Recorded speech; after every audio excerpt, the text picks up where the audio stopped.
What's up, everybody, and welcome back to Blockbuster, your one-stop shop for video games, movies, and most importantly, video games. Here at Blockbuster, your imagination is the only limit. We have everything that you can possibly think of, except for a bad time. Wait, what?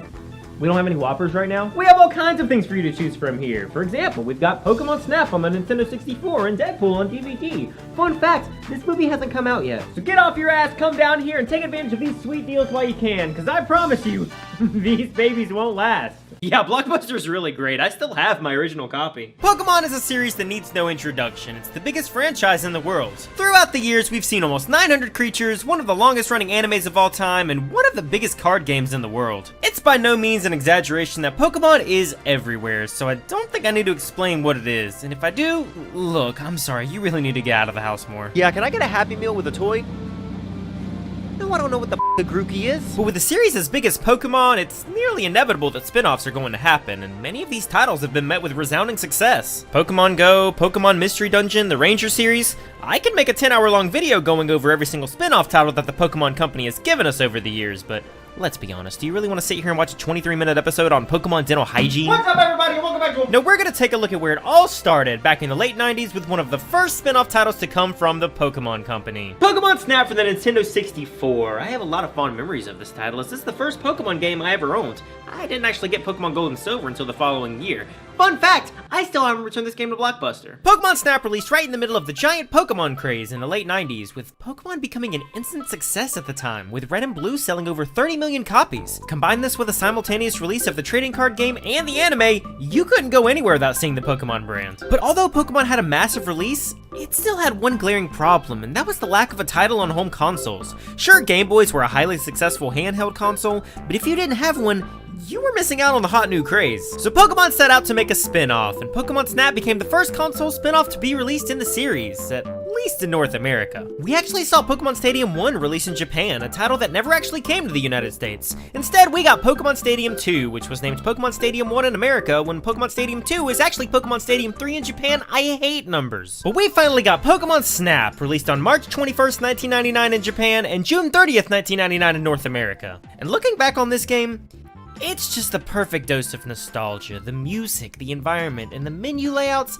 This is one of the few games that makes me feel right back at home as a kid growing up in the early 2000s. There's such a sense of joy to be had. This was the first time many of us saw 3D renders of Pokemon in a natural environment, so coming back and seeing where it all started is such an invigorating feeling. Feelings aside though, Pokemon Snap released over 20 years ago, and to make matters even more interesting, it released on the Nintendo 64, a console known for poorly aged games. Now, I wanted to make it my mission here to see if this game actually aged well, or if it looks like Donkey Kong 64. Alright, so first of all, what is Pokemon Snap? This is a game about cameras and Pokemon. How is this game supposed to be any fun? Pokemon Snap is an on-rails photography game based around exploring the ever-changing landmass that is Pokemon Island, and I gotta say, is this really the most creative name you could come up with? It's a fairly interesting concept, taking the world of Pokemon and turning it into what is essentially a first-person shooter.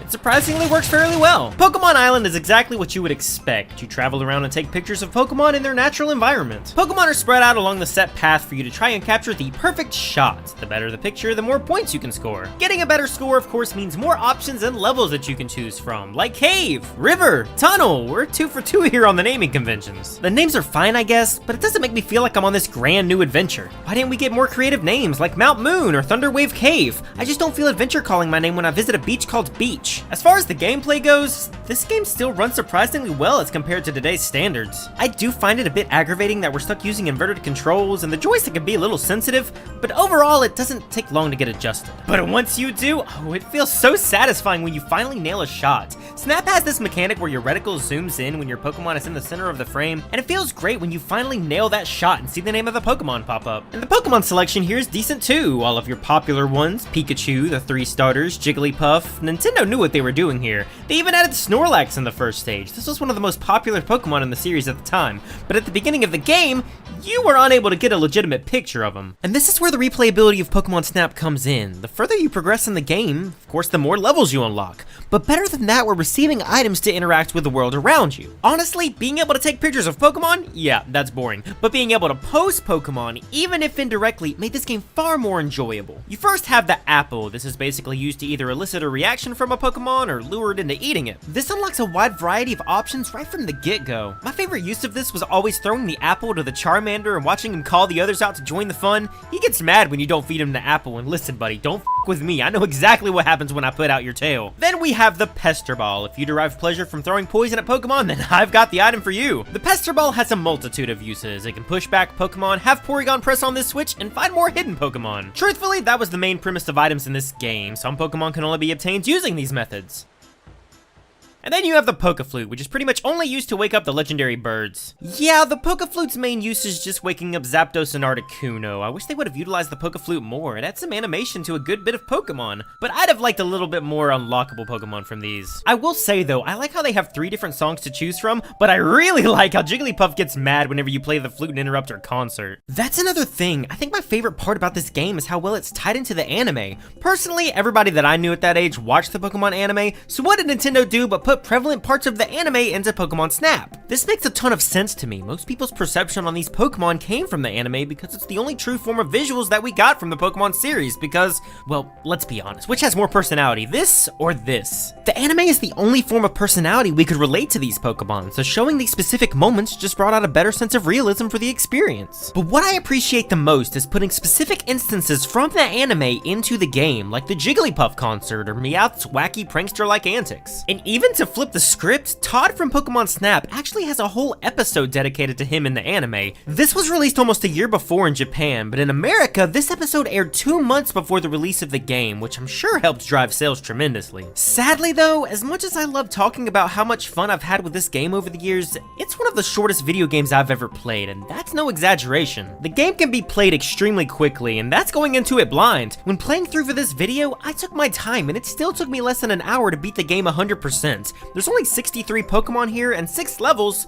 so there's not really much to do. And with not much to do, the only thing left is to go over every single level in the game, and I thought, what better way to do that than to do it all in 60 seconds. So let's put a timer right there, and we're gonna start it right about now. Beach level. This takes place on the beach. Has most of your popular Pokemon. Snorlax is cool to wake up. I really hate trying to catch Scyther. You can't get a good shot of Lapras, although that does make sense because it is a reference to the Loch Ness Monster. Tunnel level. Exploding electrodes. Magnemites are as shy as me in middle school. Pikachu on a ball. Not much else if I'm honest. I do like the hints on the generators though. Volcano. Easily my least favorite. It's just so red, but it does get bonus points for Charmeleon Murder and having the best boy Growlithe. River stage. No words here. I just want to feed the Bulbasaur. Side note, Cloyster is annoying. Cave. Honestly, this stage is way too open, but fun fact, Jinx was recolored to purple in the Wii Virtual Console after negative controversy of potential racial stereotyping. That's fun! Valley is the best stage. It has the most amount of Pokemon. Shooting the Squirtle up the hill is a pain in the ass though, and I hate this Staryu. Who the hell thought this was a good idea? Rainbow Cloud is the hidden stage in the game. It's basically everything you'd want in a boss battle with Mew, just without the boss battle. Honestly, this stage is just forgettable. Every game needs an ending, but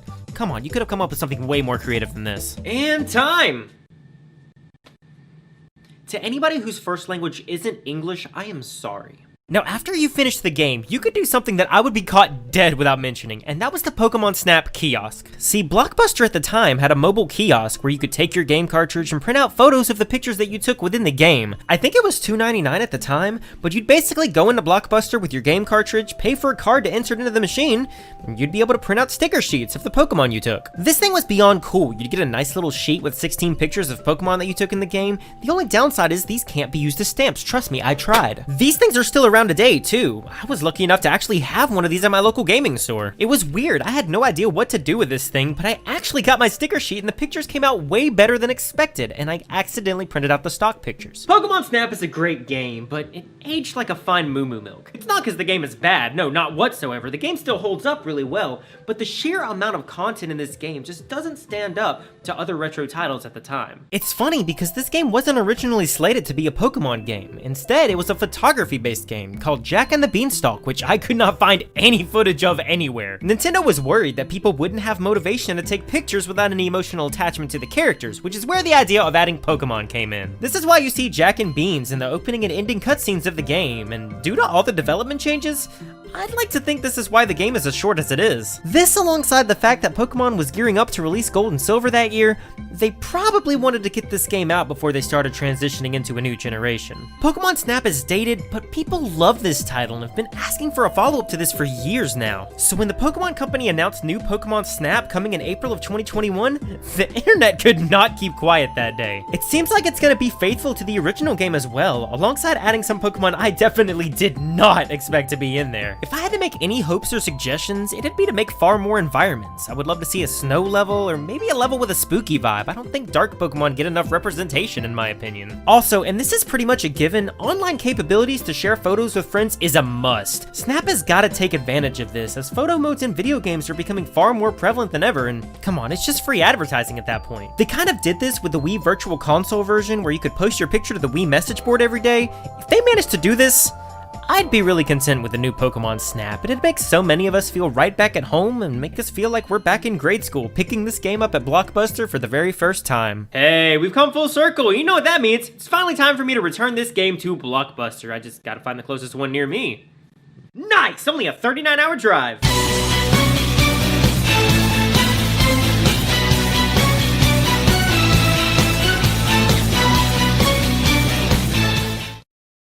Takes me to get it right, so 20 hours.